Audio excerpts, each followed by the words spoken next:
She lost her parents in one night, and by morning her uncles had taken everything. How does a 10-year-old survive betrayal like that? The rain had stopped, but Joy was still shaking, not from cold, but from hunger. Her small body curled on the hard concrete floor of the unfinished building. No blanket, no pillow, no safety. Just silence and the distant sound of dogs barking in the night. Her stomach growled painfully. She pressed her hand against it, whispering, "Just sleep, just sleep." But sleep never came, because in the darkness, fear has a voice, and it kept calling her name. Sunlight crept slowly into the abandoned structure. Joy opened her eyes. For a brief second, she forgot. Then reality hit her again like a slap. No bed, no parents, no home. Just dust, hunger, and loneliness. She stood up slowly, brushing dirt from her dress, the same one she wore to her parents' funeral. Her stomach hurt. Her head spun. But she walked anyway. Because children like Joy learn something very early. If you don't move, you don't survive. The roadside was busy. Motorcycles passed. Tricycles honked. Women sold fruits. Men shouted over generators. Life continued, as if a child's world had not ended just days ago. Joy stood quietly near a food vendor, staring, not asking, just looking. The smell of fried akara filled the air. Her mouth watered uncontrollably. The woman noticed her. "Small girl, where is your mother?" Joy didn't answer. "Go away if you're not buying." Joy nodded quickly and stepped back, embarrassed, ashamed. Even hunger had become something she felt she must apologize for. Later that day, her legs felt weak, her vision blurred. She sat on the curb, watching people pass her by. No one stopped, not the men in suits, not the women with handbags, not the students laughing loudly with snacks in their hands. Finally, she whispered to a stranger walking past, "Auntie, please, I'm hungry." The woman glanced at her, then walked faster. Joy's eyes filled with tears she tried hard not to release. Her father's voice echoed in her memory, "You are strong, my daughter."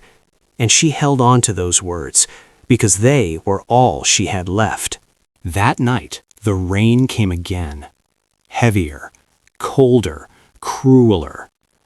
Joy ran back to the unfinished building, shivering violently. Thunder cracked loudly overhead. Each sound reminded her of the accident. She covered her ears. Tears poured freely now. "Please, make it stop!" But pain does not stop just because a child begs. That was the night she truly understood. She was alone. 3 days passed. 3 days with almost no food. 3 days of wandering. 3 days of surviving on sachet water and hope. Then one afternoon, Joy sat weakly near a roadside gutter. Rain fell softly. Not storm rain, just sad, endless drizzle. A black car slowed nearby. She didn't look up. She had learned that rich cars never stopped for girls like her. But this one did. The door opened.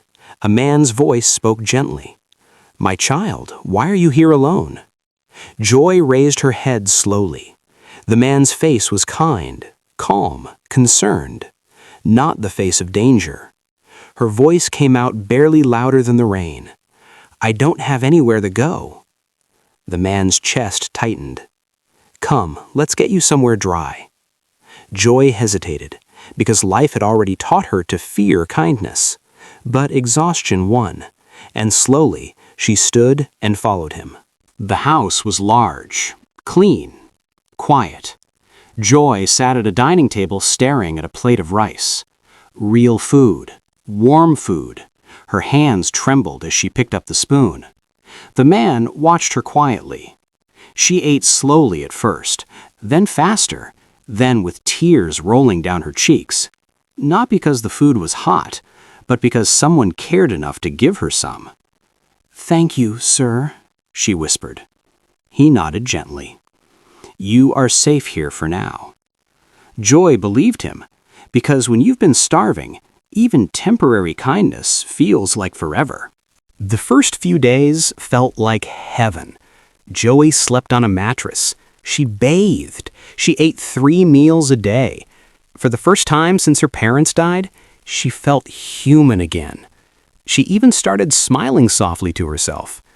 Maybe, just maybe, life was changing. But pain often waits quietly before revealing itself. One evening, the man sat closer than usual. Too close. Joy felt it immediately. Her body stiffened. His voice lowered. "You're growing into a beautiful young girl." Fear crawled up her spine. "You don't need to sleep alone tonight." Joy's heart froze.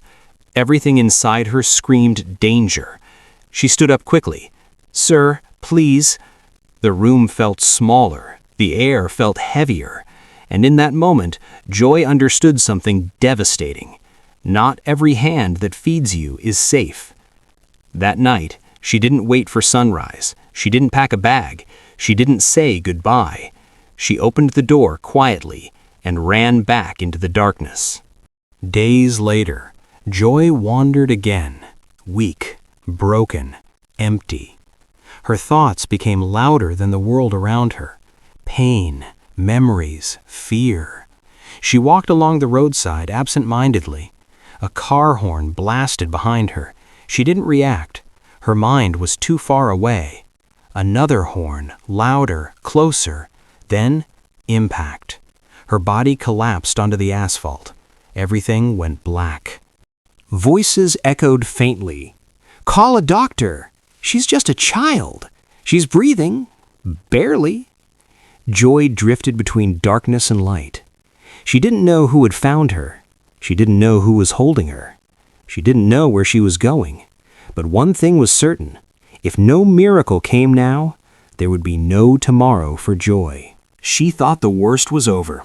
She was wrong. In episode 3, the truth behind her parents' death will begin to surface, and what she discovers will change everything.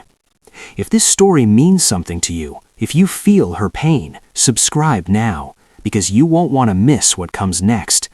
Episode 3 is coming. Her real battle is about to begin.